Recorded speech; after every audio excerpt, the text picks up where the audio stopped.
Have you ever really stopped to think about how that phone in your pocket or your morning coffee actually got to you? It's all thanks to this massive, almost invisible system that, well, basically holds up our entire global economy. And when I say massive, I mean it. We're talking about a $7 trillion engine of global trade. That's a 7 with 12 zeros after it. But here's the catch, and it's a big one. This engine is way more fragile than it looks.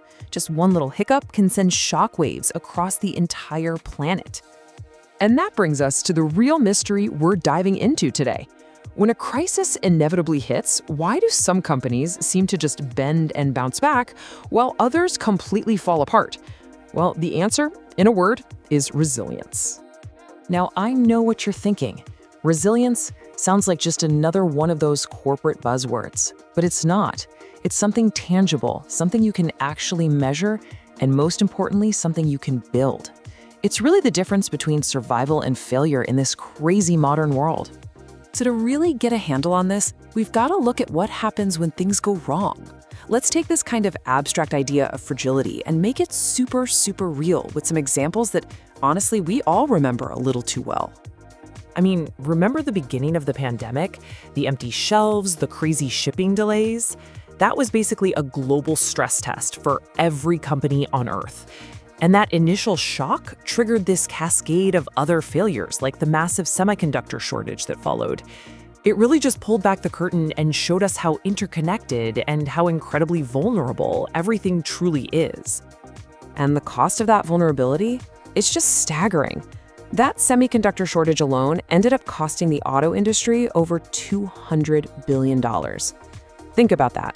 A single missing part, a tiny little chip, literally brought a multi-billion-dollar industry to its knees. So how did we even get into this mess? Well, for decades, the whole game was about one thing: pure efficiency. We built these super lean, just-in-time systems to slash every possible cost. And, that works great when things are going smoothly, but it created a trap. When a shock finally hit the system, there was zero buffer. The new reality, the one we're living in now, demands resilience, the ability to be flexible and absorb shocks and just keep on moving. So if bare bones efficiency isn't the whole story anymore, what is? Let's dig into the actual blueprint for resilience. We're going to break down what it really means and how it actually works. You see, resilience isn't just about bouncing back to the way things were. It's about being able to absorb a hit, adapt on the fly, and maybe even transform into something stronger. I love this analogy. Think of it less like a rigid wall that just shatters on impact and more like a muscle that actually gets stronger after it's been stretched and tested.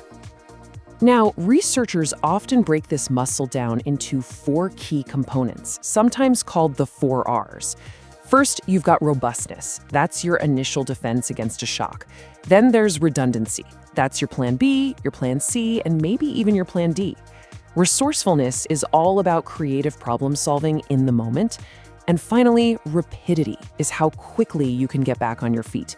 The key here is that a truly resilient system has a healthy mix of all 4. Okay, so that's the theory. But what does this stuff look like out in the real world when the rubber really hits the road? Let's check out a few case studies to see these principles in action.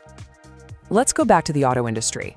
When that chip shortage hit, not every car company got slammed equally. The ones that recovered the fastest, they had deep, deep visibility into their supply chains. They didn't just know their direct suppliers, they knew their suppliers' suppliers. That gave them a huge head start in spotting risks and reacting way more quickly.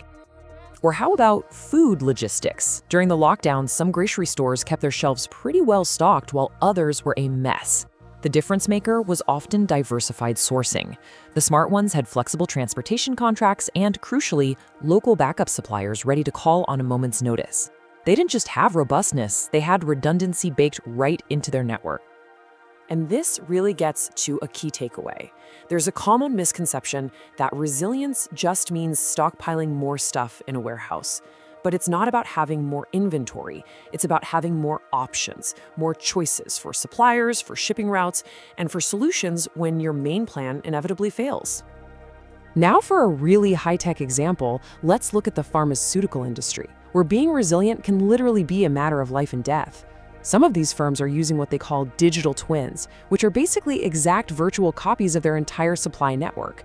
So when air freight completely collapsed during the pandemic, they could run simulations on these digital twins and find brand new routes in just a few hours, not the weeks it would have taken otherwise.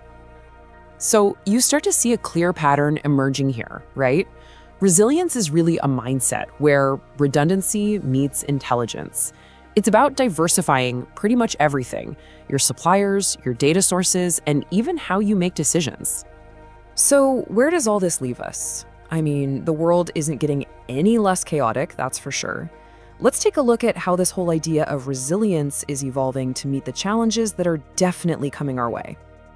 The next big frontier is all about predicting smarter, not just reacting faster. We are moving away from a purely reactive model and into an era of what you could call predictive resilience, where the goal is to see disruptions coming before they even happen. And the tools that are driving this shift are just incredible.